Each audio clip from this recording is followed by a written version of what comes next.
Hello and welcome everyone. My name is AdlerGG and this is the GamerzClass 26C meta report for the position 3. At the moment we see a very push heavy meta due to the fact that Dominator got cheaper and Necrobook got buffed in many iterations, and this brings me to the first hero, Beastmaster. If you like this type of content, go to GamerzClass.com.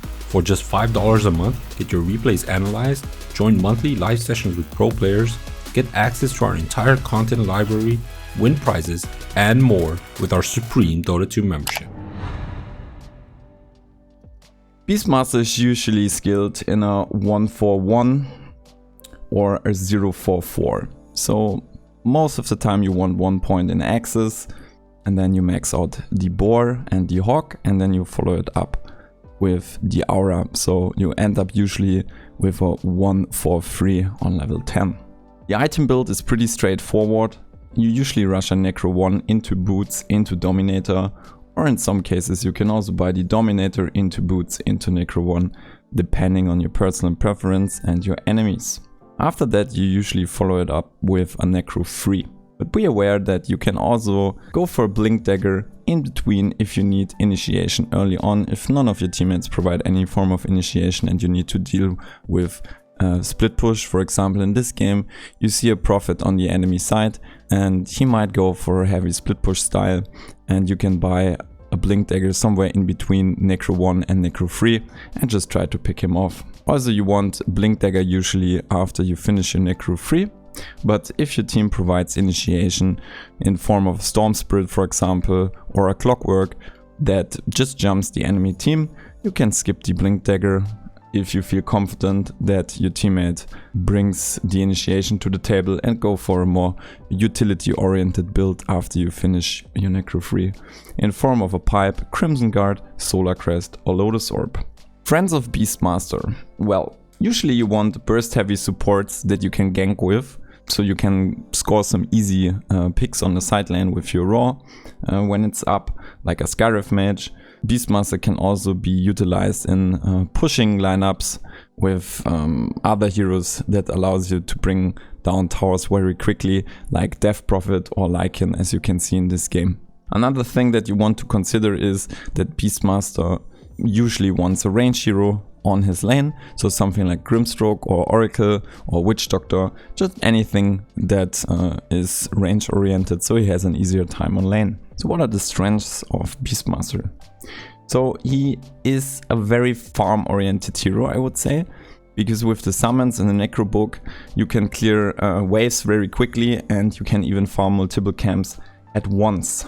Also you're very good at bringing down towers early on because you build a lot of summons, and the aura is basically buffing the summons, so you have a lot of building damage output, and Hawk is a very good tool to control the map. It's basically an additional ward with a very short cooldown.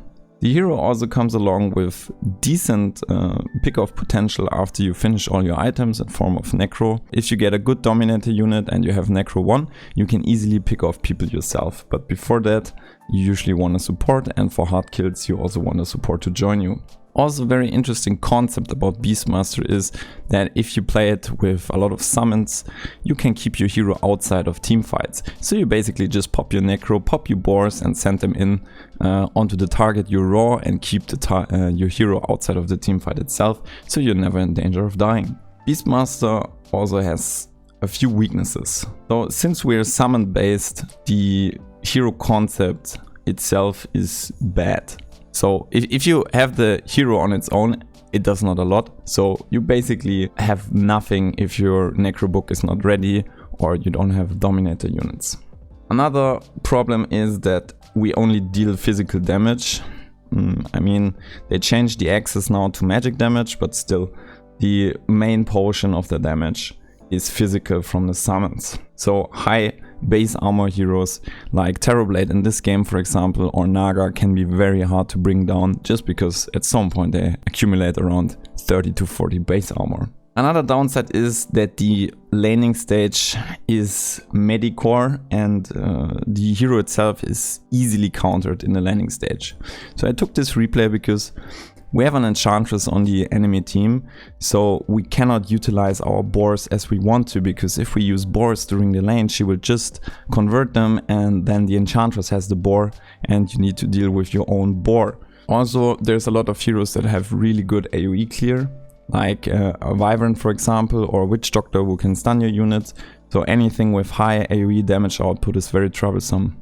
Another problem is that we have Crimson Guard in the game, and if anyone buys Crimson Guard and shields and protects their allies with it, it's very hard to deal damage before we have Necro Free, because we need a Necro Free to basically purge off the Crimson Guard at some point on the target we raw and want to burst.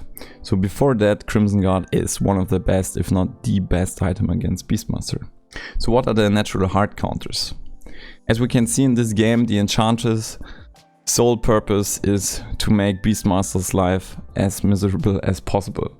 So Chen and Enchantress basically are the best heroes in the game as long as they lane against you. So please be aware that people can just instantly pick Chen and Enchantress as a response to your Beastmaster pick. Kunkka and Mars are also very troublesome, especially Kunkka if he goes for Radiance and Halberd build, because he has so much evasion and such a high cleave damage output that he simply deletes all your summons instantly, and even if he doesn't delete them, his evasion is so high that you can't cut through his defenses and it's basically impossible to bring him down solo. Winter Wyvern is also a nightmare to play against, not only for yourself but for your teammates, because if they position next to your summons by accident and the Wyvern gets a clean ultimate off, your own summons will kill your teammates very quickly, and if you are targeted while you're summoning all your stuff, you might also get instantly deleted and sent back to the fountain. Mars is another hero on our list. In the competitive scene, probably one of the most contested offlane picks at the moment, so it's basically 80 to 90% either banned or picked. I think it has its place in the game and it's a really strong hero. The usual route is either a 4-4-0 or 4-3-1, depending if you need the bulwark in the laning stage. So you usually end up with a 1-1-1 if you need the defensive route, or you end up with a 4-4-0 and you max out the spear first. Soaring is probably the best item you can buy on the hero, just to deal with your mana costs, because the hero has a very low base mana pool as well as a pretty horrible mana regen. A Bracer and a magic wand can also help to just get a higher mana pool, so you can consider this. Mars can be played in many different ways in my opinion. One route is teamfight utility. So you buy items like Pipe and Vlads and Crimson Guard and Lotus Orb and just try to keep your team alive and basically just tank through everything. Another route is that you go for Blink Dagger and you try to play the initiation, which you can oftentimes see in a competitive environment. So you will see Blink Dagger rushes and then they try to make something happen on the map. Another route is that you opt for Desolator early on, because the hero itself can solo kill people, but it's very hard. You usually need +1 to have the damage to burst something with Arena and Spear. So the Desolator will help with that, and if you get it in a decent time, around 15 to 16 minutes, you can simply solo kill anything on the map as long as you hit your Arena into Spear combo. But generally speaking, at some point you want a Blink Dagger. What are the friends of Mars? The same rule applies to most melee offlaners at the moment, so you want to pair them with range supports that provide some form of setup. To give you a few examples, it's like a Bane would be really good, or a Shadow Demon, because they can sleep or banish the targets and you can basically just spear out of the crowd control onto a tree and easily kill players during the laning stage. In this game they use a Grimstroke, I believe, or a Rubik, so there's a lot of options to either follow up on the Mars when you hit the spear, or a lot of ways to provide these setups so he can spear. Also, heavy teamfight heroes are the way to go if you pick Mars.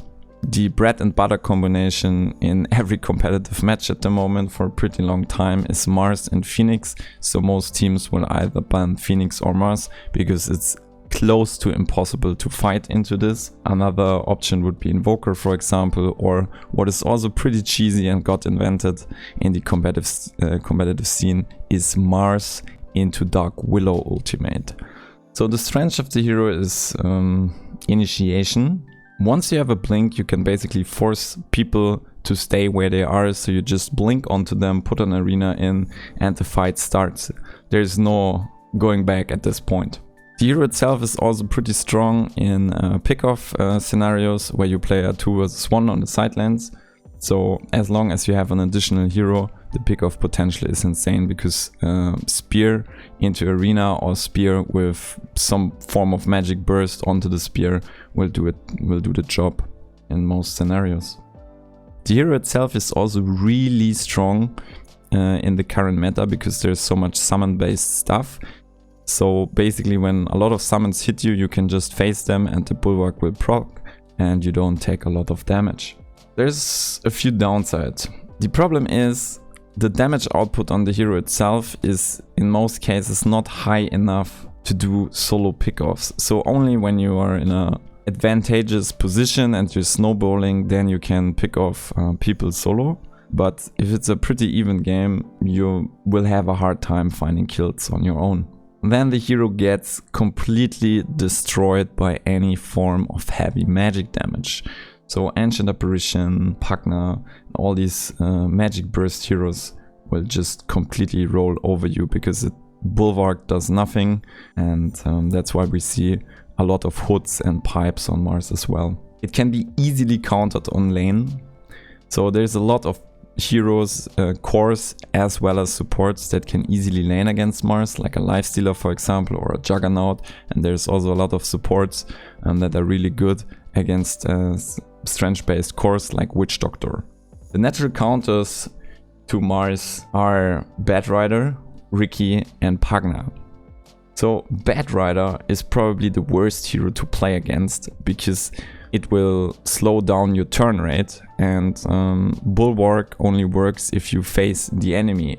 So if you're a pretty good Mars player, you can abuse this and face players or not face them, run a little bit, face them again, and just try to block as many projectiles and hits as possible. But if your turn rate gets slowed by a Bat Rider, you can't abuse your passive. Also, you need to turn to throw a spear, and Bat Rider can simply just fly around you and you will never ever be able to hit a clean spear. So if he connects, you're dead. Riki is also troublesome because he naturally does a lot of damage if he backstabs you. And it's very simple for him to get in a position with blink strikes. So once he has diffusible light, he will just farm you on the map wherever you are. And last on the list is Pugna. Pugna is a hero that only does raw magic damage, and he even amplifies its own magic damage. So if a Pugna connects onto you, he will simply delete you out of the game immediately. And another problem with Pugna is that if you hit spear combos that are not on the arena walls, but for example on trees, and you want to follow up with your rebuke, he can simply banish teammates to save them from the rebuke follow-up. So Pugna is really troublesome to play against. The last hero on our list is Nature's Prophet. Also a heavily contested pick in the competitive scene right now, not only because you can run it on the offlane, but you can play it basically everywhere and just try to get the best matchup. You can play it in mid and offlane and on the safe lane depending on the matchup. The normal skill build is a 1-1-4 into 1-4-4, and you can think about a 1-1-1 if you have set up with the Sprout, but be very careful sprouting enemies early on because they get double the tango regen if they eat with a tango through the Sprout. Item builds on Prophet are also very troublesome, especially if you're a newer player. So the baseline is most people get power threats because the hero has insanely high base damage, and the hero scales really well due to his int gain, so attack speed is just super strong. So there's a few routes you can go with Prophet. There's the teamfight utility route and basically the push oriented route, where you want to force teamfights very early on and support your team with all these utility items. So you can think about a pipe, of Vlads, even a Crimson Guard if you play against summon-based heroes. Then the other route is more of a pick-off / carry-oriented route, which will usually lead you to an Orchid, into a BKB, and you just try to TP into the fight, into the backline, and just try to snipe supports and also provide global pick-off potential with your team. So you just TP in, try to Orchid someone and kill them. After that, you usually follow it up with either Blink or Shadow Blade to get cleaner initiations or picks. And in the ultra late game, you usually want a Hex. Prophet has a lot of friends. Prophet can lane with any hero in the game basically, because the hero is so insanely strong, because he has even more friends in form of Treants. It doesn't really matter what your lane support does on the lane, you can win most lanes on your own, but preferably you want some melee support that can soak up some damage and try to be a kill threat. So something like Tuskar and Clockwork. Other heroes that work really well in combination with Prophet are global heroes. So there's a lot of heroes in Dota 2 that have global abilities like Spectre, Zeus, Ancient Apparition and Spirit Breaker. So you basically abuse the fact that you can do damage in a global way. So for example, if there's someone splitting the map, the Ancient Apparition can send an ultimate and right when it connects you TP in and get an easy kill. Furion also pairs really well with heroes that provide some form of early push. So something like Pagna or Lycan, and you just TP from tower to tower and pressure towers really early on. The strength of the hero is its very strong laning stage because of the fact that you get a free ticket to base every minute at the start or every 50 seconds. So you can simply TP back to base and TP back to the tower. It doesn't really matter in which order, but you can basically get all your items very quickly and can regen for free. And you can even bring items to your offlane hero that lanes with you. So you can basically support or play the chicken for your support as well. The global presence of Furion is also a very interesting fact. So you can play very fast-paced Dota like we can see here. Someone is diving, you just TP in and get an easy kill. So it's very easy to protect your teammates as well as allow your teammates to play hyper-aggressive because you can always TP in and try to do something on the map. What's also very good about Prophet is that the item choices are very versatile. It's not like you need a certain item to function, like an Earthshaker for example who needs the dagger. You can just buy whatever is best for the game, whatever is best for the team and whatever is best for the current team composition. The only downside in my opinion is that you lack lockdown, like real lockdown.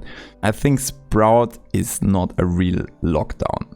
It's very easy to counterplay it. Melee cores simply buy a Quelling Blade anyway to farm. Supports can simply buy a pack of Tangos and even get additional regen if they eat through the Sprout. There's also a lot of heroes that can simply destroy the trees. For example, a Wind Ranger, she can just power shot through the trees and run out. So the lockdown is a big downside, the missing lockdown.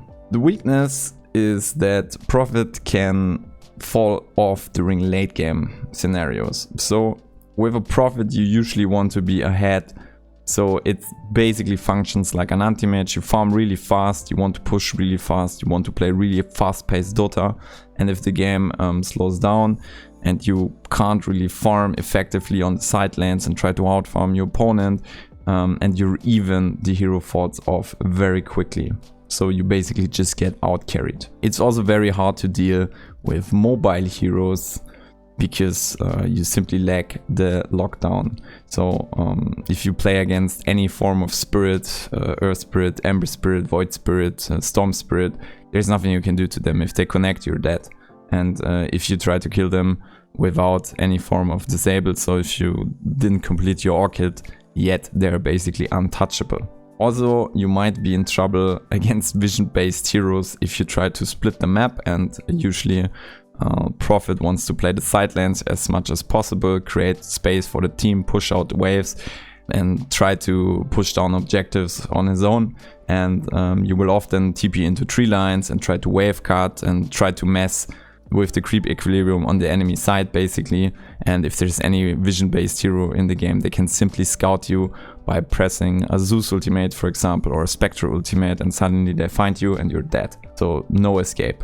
Also, illusion based heroes can be very hard to deal with because we simply have no form of good AoE. Our ultimate does AoE damage for sure, yes, but it has a very long cooldown, and if a Phantom Lancer, for example, runs at you, there's nothing you can do. So the natural hard counters for Meepo are basically vision-based global heroes. The best example is Meepo. If Meepo connects onto a Nature's Prophet, he is dead. And Meepo can have basically a Meepo on every lane if he wants to, and it doesn't matter where you TP, if he spots you, he will simply net you, call all the other Meepos onto himself with poof, and you're gone. Another example of that would be Spirit Breaker. So Spirit Breaker can globally charge you the second you show, and he can easily follow you around the map with the charge ability, so it's basically a nightmare for you. It doesn't matter where you go, the Spirit Breaker will instantly be on your toes. And the last troublesome hero is Bad Rider.